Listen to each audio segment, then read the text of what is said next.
a mais um vídeo no canal Escancarando a Educação.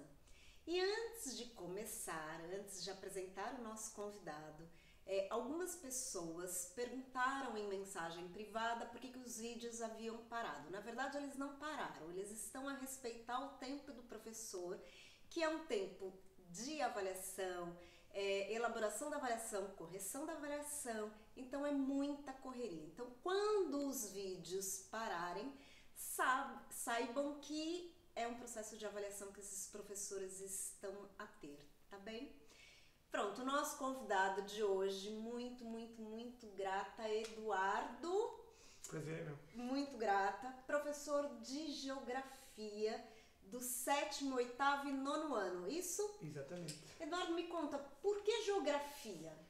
Porque sempre foi uma paixão grande. Eu tive a sorte de ter viajado bastante por Portugal quando era mais jovem, sobretudo com os meus avós, e fui conhecendo muitos sítios do interior ao litoral, mais do interior, e fui tendo assim uma relação mais próxima com a história e com a geografia. Primeiro com a história, também era apaixonado por história, mas depois com a geografia.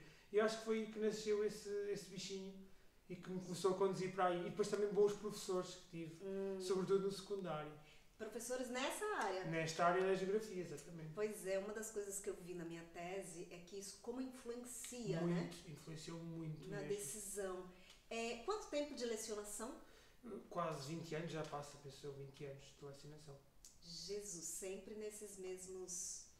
Sim, sempre neste 7º, 8º, 9º ano. O meu estágio foi com turmas de secundário e já tive uma vez uma experiência com turmas de ensino profissional na área do turismo. Também foi bastante gratificante, mas foi a única vez, de resto tem sido sempre 7º, 8º e 9º. E qual é a avaliação que você faz ao longo desses 22 anos de carreira?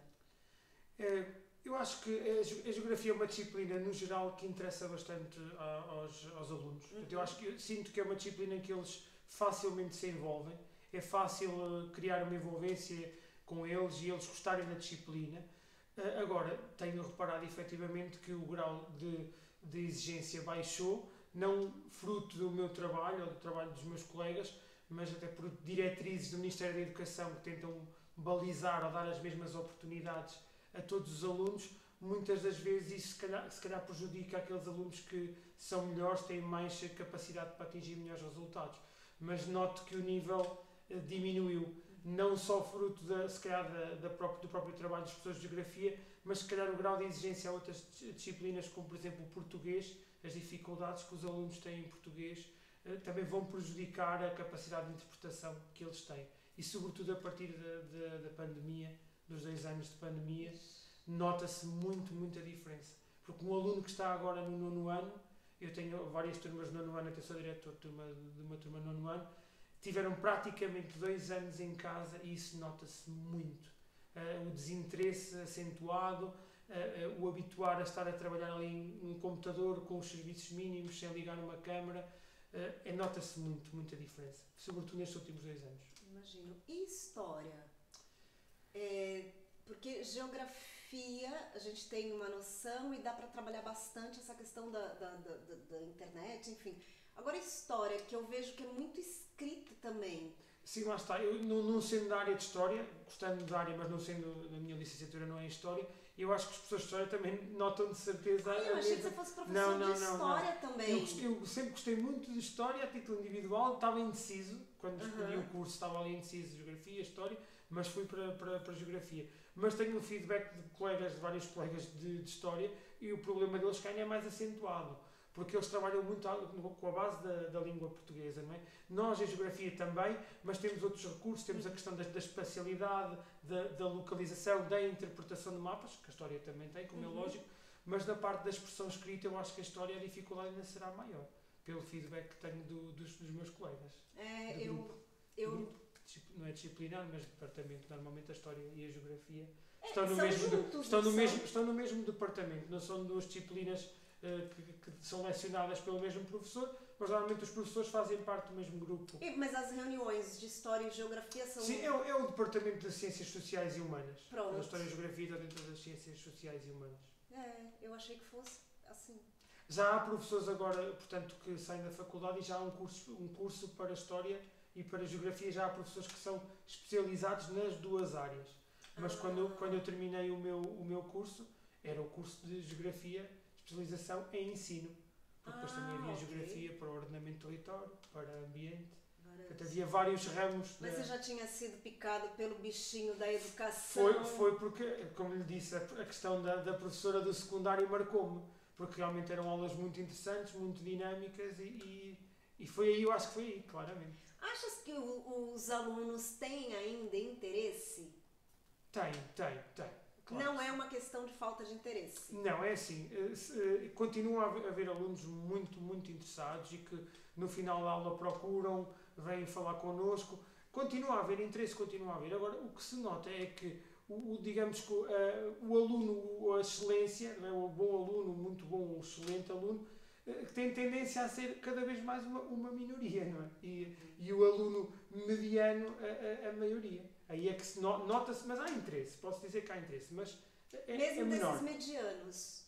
Sim, mesmo desses alunos medianos, lá está. Eu acho que as novas tecnologias vieram, por um lado, vêm nos ajudar, mas também, por outro lado, vieram prejudicar. E eles habituaram-se ali ao ensino muito copy-paste, digamos assim. O ir ao Google, pede-se um trabalho, vão ao Google, copiam, colam, não editam texto, não se baseiam na fonte para serem eles a produzir a informação. E aí é que está a diferença, penso eu, do ensino. Mas aí chega nas avaliações e como é que é? É o que eu estou a fazer agora, quer dizer, eu chego na avaliação, estou a avaliar um trabalho, vejo que o trabalho é integralmente copiado, obviamente que tenho, ou vão à internet, limitam-se a pegar na informação e a pô-la num PowerPoint, quer dizer, e aí tem reflexo, não é? Claro, e mesmo assim, mesmo que eles façam um trabalho todo copiado e tudo, chega no processo da avaliação individual, que eu acho que é importante, claro. Eles não conseguem ir bem, claro, não é? Porque limitam-se a ler a informação que foram buscar, mas leem-na, não a interpretam, não ponderaram sobre ela. Não aprendem, assim. Não é? Claro, e assim, depois nos momentos da avaliação isso também se vai refletir, não é? Porque nós também não temos momentos de avaliação escrito, não é? A apresentação oral, a produção de trabalhos, e lá está. Eles, aí nota-se perfeitamente que não estão habituados nem a lidar com as novas tecnologias da maneira que deviam lidar, né? Porque eles estão habituados a redes sociais, a jogos, não com ferramentas como nós temos hoje, como os Kahoots, os Ting Links, entre outros, que esses aí obrigam-nos a ter conhecimentos um bocadinho mais aprofundados dentro das TIC, digamos assim. Exatamente. Eduardo, você tem 22 anos aproximadamente de carreira. Sim. Em Portugal, os professores, eles até entrarem por quadro, ou seja, até eles serem efetivos daquela escola, eles vão passando de uma escola para outra. Exatamente. Isso teve no teu processo também? Sim, eu estive durante mais ou menos 15 anos numa escola que também era considerada pública, se bem que era ensino cooperativo, portanto dinheiro público gerido por privados, mas o acesso à escola portanto, não havia qualquer imposição, portanto, qualquer aluno poderia entrar na escola, não havia pagamento, digamos, de uma mensalidade. Era para servir uma área que estava a nível de ensino público, não havia resposta do ensino público. Então, o Estado opta por financiar uma entidade privada que tratou de abrir a escola, mas acaba por ser praticamente ensino público. Depois desses 15 anos que passei nessa escola, saltei de escola em escola, portanto, como um contratado, não é? E estive em várias escolas, e realmente é um processo que, no meu caso, até tive 15 anos num sítio, até foi bastante bom a nível de estabilidade. Mas há colegas meus que, durante 15, 20 anos, andam a saltar de escola em escola, que não dá estabilidade nenhuma a nível pessoal, nem a mesmo às próprias turmas, não é? Que estão constantemente a mudar de professor. Cada professor tem o seu método de trabalho, tem a sua forma de comunicar, tem a sua forma de avaliar, e isso obviamente é prejudicial. Eu agora penso que estou numa situação melhor, porque estou em quadro de zona, já entrei este ano em quadro de zona pedagógica. Que significa? O que significa que me permite estar 4 anos na mesma escola, e agora, por exemplo, peguei em 3 turmas de 7º ano e posso acompanhá-las 7º, 8º, 9º, mesmo os nonos que tenho agora, quem sabe 10º, 11º, e há uma continuidade, há um conhecimento mútuo. Portanto, eu já os conheço, eles já me conhecem a mim, já conhecem a minha forma de trabalhar, e isso só pode ser proveitoso para eles. Mas isso não deveria já ser assim? Porque é ruim esse professor, tanto para o professor quanto para o aluno, ter que trocar. E depois de um ano, fica um ano com esse grupo. depois troca tudo de novo, e troca tudo de novo. Nem o professor vê a evolução, Claro. nem o aluno consegue, tem que se adaptar toda hora a uma didática, enfim. Pronto, a questão, estes concursos estão, portanto, nós estamos aqui numa situação em que fala-se muito que poderá haver aqui uma modificação da maneira como eles estão organizados. Portanto, estes concursos dizem respeito, se calhar, há 20, 30 anos atrás, onde havia excesso de professores, portanto, a situação que agora começa a não acontecer. Já é de conhecimento público, então no nosso grupo tem acontecido imensas vezes que há muitas turmas que estão 2, 3, 4 meses ou até mais sem professor, porque não há ninguém que aceite portanto, horários da chamada de oferta de escola. Portanto, isso acontecia assim porque era difícil arranjar colocação. Hoje em dia começa a não fazer sentido, e até é por aí que se começa a falar já da municipalização da educação, e seriam os próprios municípios a tratar da contratação dos professores. Claro que devia ser como dizia, ou seja, os professores deviam dar continuidade ao seu trabalho, mas no caso dos contratados isso nunca aconteceu ou nunca acontecia. Agora, a partir do momento em que começa a haver, teve de haver aliás uma chamada de atenção por parte da União Europeia para o facto de haver professores contratados que tinham contrato de um ano, saíam da escola, depois tinham mais uma vez um contrato anual completo, saíam da escola. Até que finalmente a União Europeia chegou à conclusão que esse tipo de professores, se eram contratados, não é, anualmente, com horário completo, tinha de haver alguma estabilidade, quer para eles, quer para as turmas. Fazia sentido, porquê? Porque era necessário haver professores, eles estavam sempre a ser contratados. E a partir desse momento foi aí que eu entrei, digamos assim, neste quadro de zona pedagógica que estou agora, e comecei a estar realmente mais tempo com os alunos. Fiz numa escola 3 anos seguidos e acompanhei-os e senti uma diferença enorme. Quer dizer, do primeiro para o segundo ano eu já os conhecia, já conseguia fazer atividades no sentido das suas dificuldades e os resultados são óbvios e evidentes. Você sabe o que eu acho? Eu acho que se os professores fossem escutados, isso não acontecia. Os professores são escutados, mas aqui o problema é a economia. Isto é uma questão de números, claramente. Porque eu acho Achas que os professores são escutados, Eduardo? Não como deveriam ser. Portanto, porque os próprios sindicatos e professores a título individual acredito que são ouvidos, efetivamente. Mas muitas das vezes não se tomam decisões por questões economicistas. Não é? Porque vincular professores obriga a colocá-los no local correto a nível da carreira docente, obriga a uma maior despesa a nível de salários e, como sabemos, nós vivemos numa sociedade que é baseada nos números. E tudo isso representa números. Como dizias, se efetivarmos professores no quadro, se os tornarmos professores de quadro, isso vai representar um aumento dos gastos. E é por essa razão que continua a haver bastantes professores contratados e ofertas de escola. Mas com esta falta de professores, o paradigma vai ter de mudar. Obrigatoriamente. Agora, também tem essa falta de professores porque tem muita gente a se reformar. Muita gente. E que isso ainda agrava mais a situação, não é? Sim, eu agora que estou nestas escolas, tenho passado por várias escolas, tenho reparado que o corpo docente está muito, muito envelhecido. Vou falando com colegas de geografia que me dizem, olha, daqui a um ano, daqui a 2, há 2 ou 3 colegas que vão entrar em reforma do grupo de geografia. Portanto, vamos passar de uma situação do 80 para o 8. Ou seja, 80 professores. Exatamente. Para falta 8 professores, para falta de professores. Em todas as áreas. Sim. Vai-se notar mais em algumas, sobretudo na geografia, se calhar nas TIC, se calhar na história.